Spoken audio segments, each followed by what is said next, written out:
accepté Jésus-Christ aisé. Tu as constaté que des choses bizarres t'arrivent. C'est tout simplement le Seigneur obscurcit ton étoile parce que tu n'as pas la force nécessaire afin d'affronter ce combat. Alléluia. Et donc quand le Seigneur te met à l'écart, c'est pour te former. Et quand il te met à l'écart, tu dois profiter. Pendant que c'est dur, tu dois profiter pour te former. Tu dois chercher la connaissance. Tu dois chercher comment le royaume de Dieu fonctionne. Quand tout va mal, tu dois t'approcher du Seigneur. Quand tu sens que tout va mal, parce que tu es en Égypte, c'est là que tu dois le chercher. C'est l'école qui commence pour toi. C'est dans le moment difficile.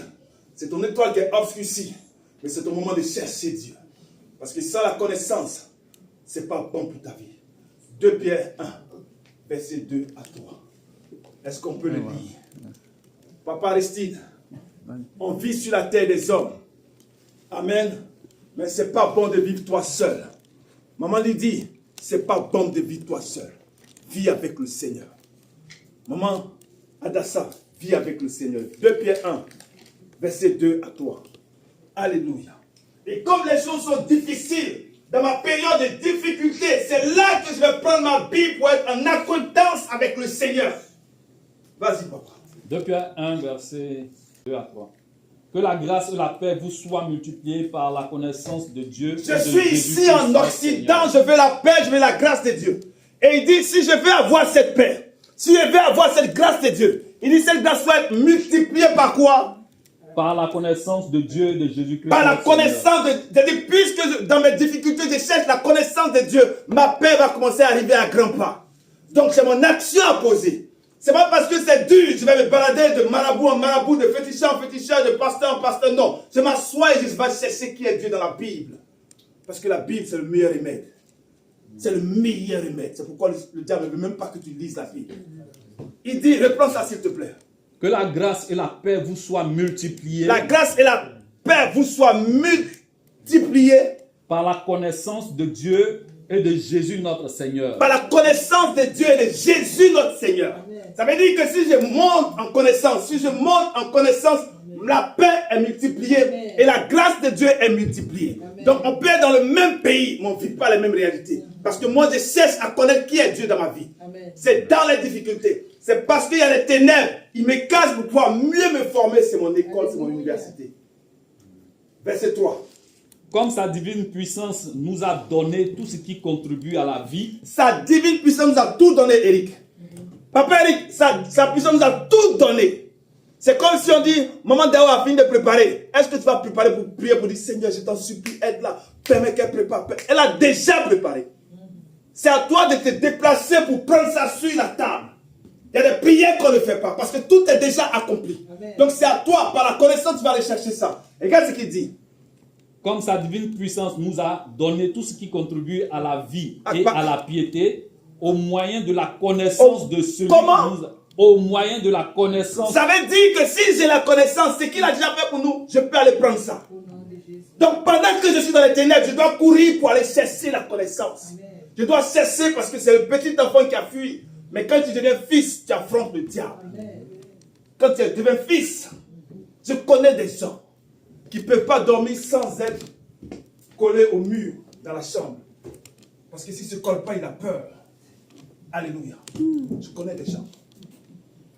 Il y a un frère qui est venu me voir, frère, si je prends une petite lumière, si je ne touche pas le mur, j'ai peur. Alors qu'il t'a donné le pouvoir de marcher sur ce qui te fait peur. Il t'a donné ce pouvoir-là. C'est-à-dire que mon mari est en train de mélanger la maison. Je ne vais pas répondre à mon mari. Mais je vais aller prendre ce pouvoir-là. Satan, je ne sais pas comment tu as fait pour venir dans cette maison. On ne répond pas à son conjoint. On ne répond pas, frère. On va dans la chambre. Parce que j'ai un pouvoir. Et s'il agit comme ça, c'est parce qu'il y a une entité qui n'a rien à voir avec Dieu qui est venue dans cette maison. Et comme j'ai ce pouvoir-là, je vais l'exercer. Et je viens dire, je ne sais pas d'où tu viens. Je ne sais pas comment tu as fait pour entrer dans cette maison. Mais tu es sous mes pieds selon Romains chapitre 16, verset 20. C'est à toi de sortir la peau. C'est à toi de sortir pour le dire. La parole. Et dire que comme tu as fait ceci, que Dieu te bénisse, mon ange. Comme tu as fait ceci, comme tu es venu dans cette maison, je vais te dire ce matin que c'est un endroit où tu n'as pas le droit d'y entrer. Donc prends tes bagages, Comme j'ai le pouvoir sur toi, je t'ordonne ce matin de sortir de ma maison au nom de Jésus-Christ. Et tu restes tranquille. Est-ce que quelqu'un me comprend? Psaume 67, versets 6 à 8. Amen, amen. Eric, nous sommes sur le chemin de la percée. Amen. Si les choses sont dures, c'est parce qu'il a obscurci notre étoile. Parce que ce qui est en face de nous est tellement compliqué qu'il veut que nous allons chercher la connaissance. Et lorsqu'on a connaissance, on ressort pour dire, qu'est-ce que tu faisais dans cette famille? Pourquoi personne ne pouvait dépasser la terminale? Pourquoi dans cette famille, les femmes ne se marient pas? C'est de ton ressort de pouvoir prendre le devant des choses parce que c'est toi que Dieu a suscité afin de pouvoir régler ça. Psaume 67, verset 6 à 8. Psaume 67, verset 6. Les peuples te louent, ô Dieu. Les peuples te louent, ô Dieu. Et tous les peuples te louent. Et parce que la famille Adassa te loue. Parce que la famille Dao te loue. Parce que tout le monde te loue. Regardez ce qu'il dit. La terre donne ses produits. Parce que je loue le Seigneur. Parce que j'ai la connaissance qu'il faut louer Dieu pour changer la donne dans ma famille. Il dit, les peuples te louent, oh Dieu. Tous les peuples te louent. Et la suite, c'est quoi? La terre donne ses produits. Comme je loue le Seigneur. Parce que j'ai la connaissance de la louange. Alors la terre, c'est-à-dire que ce qu'on ne mangeait pas hier, on va commencer à manger ça aujourd'hui. La bonne vie commence. Termine, papa. Dieu, notre Dieu, notre Dieu, nous bénit. Nous bénit, c'est-à-dire qu'il casse le système des rôles. Amen. Parce que j'ai appris la louange, j'ai appris la connaissance de la louange. C'est-à-dire que pendant que c'est dur, je ne regarde pas les circonstances. Mais il dit dans Proverbe 4, verset 20, il dit que tu sois attentif à ma parole. Amen. Donc pendant que je cherche Dieu, pendant que je prie Dieu, pendant que je cherche comment Dieu fonctionne, pendant que je cherche à grandir, j'apprends la louange. Parce que de par la louange, ma famille sera bénie. Amen. C'est pourquoi j'ai dit dans cette assemblée, nous sommes bénis. Au nom de Jésus. Israël, tu es béni. Quand c'est difficile, en face de la mer rouge, tu lèves la main comme maman Consti. Gloire à Dieu qui règne dans les cieux. La mer rouge est devant toi. Et tu es là, tu dis, oh Éternel, je te loue ce matin. Je sais que tu es Dieu. Tu n'as point changé, alors que c'est difficile dans ta vie. Tu es tellement bon, Seigneur, que ce matin, je te donne toute la gloire, Seigneur. Et la mer rouge est là. Et tout est là. Et pendant que tu lèves la voix du Seigneur, tu le loues. La Bible dit, Dieu te bénit à cet instant. Et la mer rouge est obligée de capituler, de s'ouvrir afin que tu passes. Le succès nous appartient. Amen. La réussite, c'est pour nous. Amen. La percée, c'est pour nous. Amen. Et le dimanche dernier, on va nous donner les clés pour pouvoir continuer notre percée. Amen. Termine la lecture, s'il te plaît. Alléluia. Verset 8, Dieu nous bénit, et toutes les extrémités de la terre le craignent. Amen. Parce que maintenant j'ai appris, parce que j'ai grandi, amen, je sais que la louange permet à Dieu de changer le système de héros dans ma vie, amen, afin d'arrêter le pouvoir des héros. Alors je vais passer tout mon temps à le louer, les amis. Amen. C'est pourquoi il dit ne prenez pas des regards inquiets. Alléluia. Est-ce que quelqu'un comprend? Ne prenez pas des regards inquiets. Eric, l'heure est venue où les choses doivent changer. L'heure est venue où les choses doivent changer. Psaume 34, verset 6, 5. Il dit, lorsqu'on tourne les regards, vas-y papa. Qui a été positionné dans ta famille? Qui a été placé dans la famille Kodjo? Qui a été placé au-dessus? Il dit, parce que tu me loues, je détruis cette entité qui est dans ma famille. Vas-y papa. Verset. Psaume 34, verset 5 ou 6, je crois. Psaume 34, verset 5. J'ai cherché l'Éternel et il m'a répondu. Il m'a délivré de toutes mes frayeurs. Alléluia. Ce qui me faisait peur hier, ce héros me faisait peur. Parce que quand j'ai commencé à le chercher, c'est ton action, c'est ton choix de le chercher. Les mages ont dit, nous allons chercher Jésus-Christ. Et quand vous lisez, les mages sont venus. Il y a Joseph et il y a Marie, ils n'ont même pas calculé Joseph et Marie, ils sont prosternés devant le Seigneur. Je ne viens pas à l'église pour les beaux yeux de quelqu'un. Je viens à l'église pour chercher le Seigneur. Amen. Tu me salues, c'est ton problème. Tu ne me salues pas, c'est ton problème. Les mages regardent Marie, ils regardent Joseph, ils ne les calculent même pas et ils se prosternent devant le Seigneur. Alléluia. Vas-y au verset 6. Verset 6. Quand on tourne vers lui les regards, et on a un nom de joie. Quand je tourne mes regards vers lui, quand je tourne mon regard, c'est vrai la Bible. Pendant que c'est difficile, mais quand je tourne mon regard vers lui, je suis rayonnant de joie. Je ne pense pas à mes difficultés. Ce matin, ils ont parlé, maman Dawa a parlé de Philippiens chapitre 4, verset 8.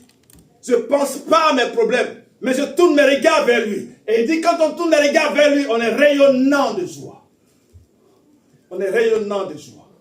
Maman Consti rayonne de joie. Parce que son regard est tourné vers lui. Maman Zézé rayonne de joie. Parce que son regard est tourné vers lui. Maman Zéné rayonne de joie. Parce que son regard est tourné vers lui. Vas-y, papa, termine. Et le visage ne se couvre pas de honte. Et le visage ne se couvre pas de honte. Je prophétise dans cette salle que les États-Unis, les meilleures productions de ce pays sont pour chacun de nous. Amen. Au nom de Jésus-Christ. Alléluia. Galates chapitre 3, verset 13. On va se tenir debout pour prier. Alléluia. Galates chapitre 3, verset 13. Je veux comprendre. Galates 3, verset 13. Christ nous a rachetés de la malédiction de la loi, étant devenu malédiction pour nous, car il est écrit, maudit est quiconque est pendu au bois. Reprends. Christ nous a rachetés de la malédiction de la loi, étant devenu malédiction pour nous, car il est écrit, maudit est quiconque est pendu au bois. Maman Consti, Dieu t'a racheté. Papa Jonas, là où il y avait le diabète, il dit, je t'ai racheté, tu n'es plus dans ce secteur-là. Dakouri, là où il y avait le diabète, on dit, il t'a racheté, donc je ne suis plus dans ce secteur. Pourquoi? Parce qu'il m'a racheté. Il m'a racheté, le diabète ne doit plus faire partie de mon système. C'est ce que la Bible dit. C'est pourquoi je te pousse à croire que c'est vrai. Amen. Alors ce matin, comme il m'a racheté, il dit, il m'a racheté, la Bible dit que Christ m'a racheté de la malédiction de la loi. Et quand on va dans Deutéronome chapitre 28 pour voir la malédiction de la loi, il y a ce qu'on appelle les maladies. Et il dit, t'a racheté de là. Donc si tu acceptes que la maladie perdure encore dans ta vie, ça c'est ta foi.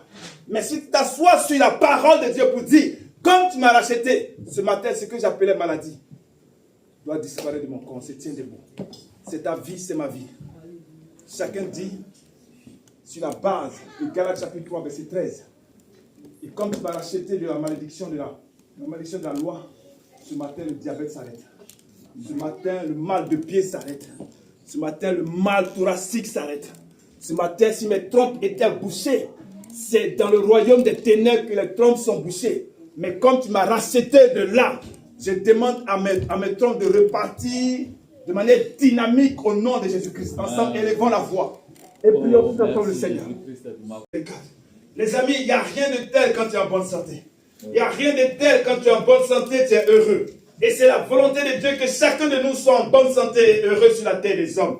Maman Zézé, quand tu es en bonne santé, quand tu joues avec tes enfants, tu es contente. Alléluia. Tu es dans la joie. Et c'est la volonté de Dieu que tu sois en bonne santé. Amen. 1 Pierre 2, verset 24. 1 Pierre 2, verset 24. Regardez ce que la Bible dit. Lui qui a porté lui-même nos péchés en son corps sur le bois. Lui. Afin que, mort au péché, nous vivions pour la justice, par les meurtrissures duquel vous avez été guéris. C'est quel verbe, le verbe guéri, c'est à quel temps? C'est passé. Passé. On a été guéri. On a été guéri. J'ai été guéri. Donc si je vois les douleurs ce matin, ce n'est pas normal. Donc on va s'appuyer sur 1 Pierre 2, 24. Pour dire que je ne veux plus jamais voir cette maladie dans mon corps. Il dit, vous avez été guéris. Les amis, ce n'est pas pour faire joli dans la Bible. C'est vrai. Ouais. Alléluia. Amen. Il dit, par la justice, il a été maudit pour nous. Le Seigneur a été maudit pour maman Geneviève. Le Seigneur a été maudit pour Aristide. Le Seigneur a été maudit pour papa Porqué. Donc ce matin, nous allons utiliser ce passage et nous allons élever la voix vers le Seigneur pour dire, je vous rejette dans les lieux sacrés toute forme de maladie. Amen. Que mon corps n'a plus besoin de vous. Ensemble, élevons la voix. Et prions le Seigneur notre Dieu. Et nous allons, je vais prier le Seigneur. Israël, est-ce que tu peux jouer un peu le piano, s'il te plaît? Il n'est pas mort en vain. Il n'est pas mort en vain, Papa Porqué. Il n'est pas mort en vain, Papa Jonas. Il dit tout ce qu'il a fait, c'est pour que la justice soit faite. Et cette justice, c'est qu'il a pris toutes nos maladies et nous donne sa santé. Alléluia. C'est ça la justice de Dieu. Donc si quelque chose ne va pas, ne regarde pas ce qu'on appelle la réalité. Ne regarde pas les symptômes. mais sois focalisé sur ce que Dieu dit. Alléluia. Sois focalisé sur ce que le Seigneur dit. Les symptômes, c'est vrai, tu les ressens, mais il dit que tu as été guéri. Et ce matin, je veux que tu crois cette parole. Que cette parole de 1 Pierre 2, 24 soit dans ton cœur. Et tu questionnes le Seigneur, tu lui dis, tu m'as déjà guéri, Seigneur. Tu m'as déjà guéri, Seigneur. J'avais des douleurs au niveau thoracique, Seigneur. Mais ce matin, toutes ces douleurs disparaissent au nom de Jésus-Christ. J'avais la douleur dans la hanche, Seigneur. Et toutes ces douleurs disparaissent ce matin au nom de Jésus-Christ. J'avais, Seigneur, le diabète dans le sang.